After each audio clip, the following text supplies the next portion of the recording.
Hello everyone, Godre here, and this is my money brief. So, on today's money brief, I want to talk about taxes.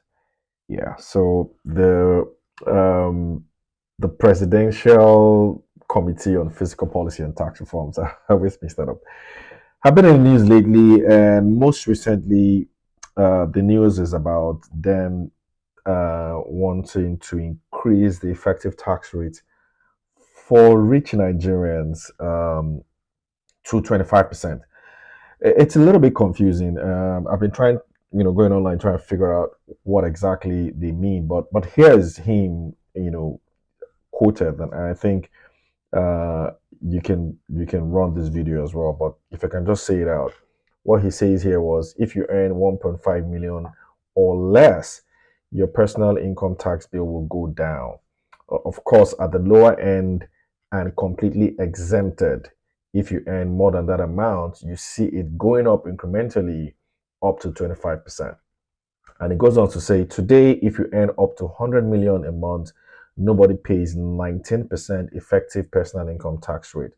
We are taking that up to 25% for the rich people, and that is because you need to balance the book. So I'm just going to let you listen to him again from a cut from the breakout session that he was in at the NESG's summit that was held recently. So just listen. Yeah, so I'm sure you heard him already.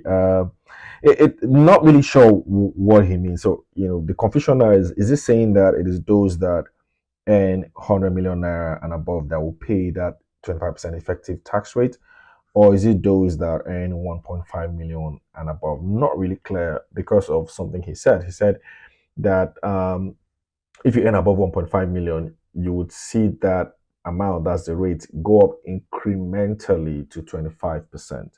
And then it goes on and says that we're taking that up for rich people to 25%. So not really sure what he's saying there, and I've asked for clarification from his team, and I'm hoping that that will come through soon, so that I can also share this in a subsequent video. But from my own understanding, today Nigeria operates a graduated pay as you earn and tax system.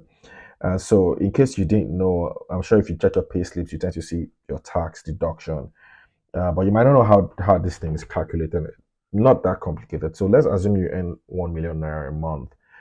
The government will tell you to deduct 20% of that amount plus 200,000. And so you deduct that from your 1 million naira, and what is left is what you pay as taxes. So if I do the math here, I mean, I have that template. I've always had it. I mean, I'm an accountant, so I've always had it. So if you earn 1 million naira monthly, and that's gross. So gross includes your leave allowances and all the allowances they pay you. That's how the government sees it. So whether that's how much you actually take home or not is irrelevant. They just see all that. That's your earnings, your complete earnings, as 1 million naira. And so they will take out 20% of that plus 200,000. So 1 million naira monthly times 12 gives you 12 million naira annually. So if you do 20% of that plus 200,000, it comes to about 2.6 million annually. So you have to back that out of that 12 million.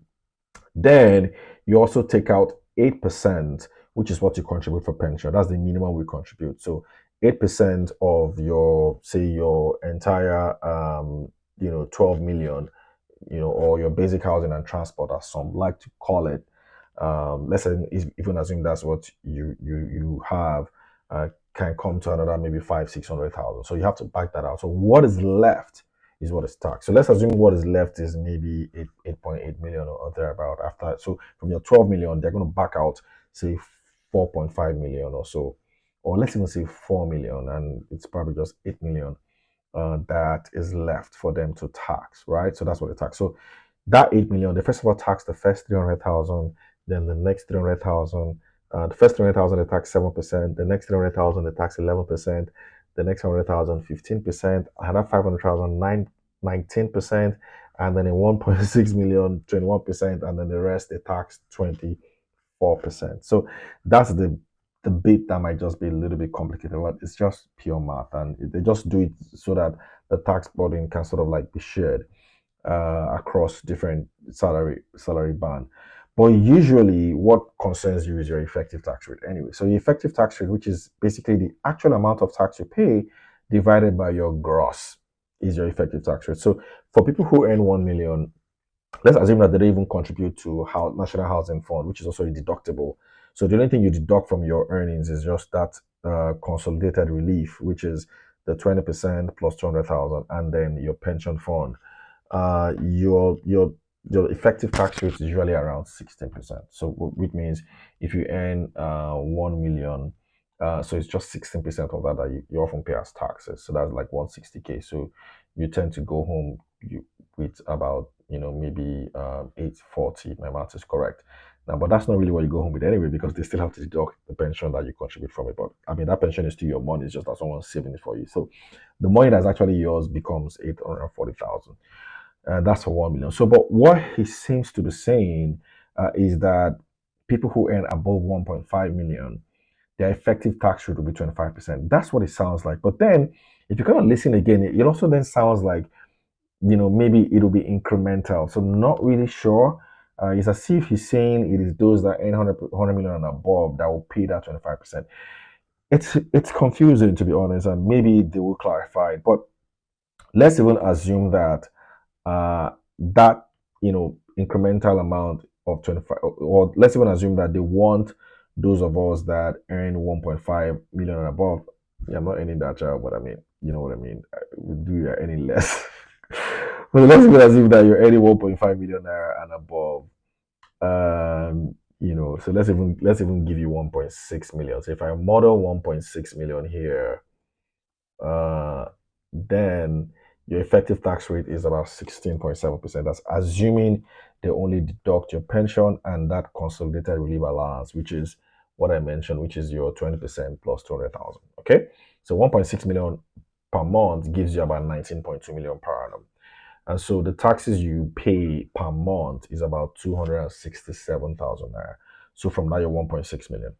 Now, if they want your effective tax rate to be 25%, from my calculation, you're going to have to pay 25%, actually, not even 20%, 25%. I think that you're likely going to have to pay, let's see, about 400,000 naira, if I'm not mistaken. Yeah, 400,000 naira. So that's what I think the numbers look like.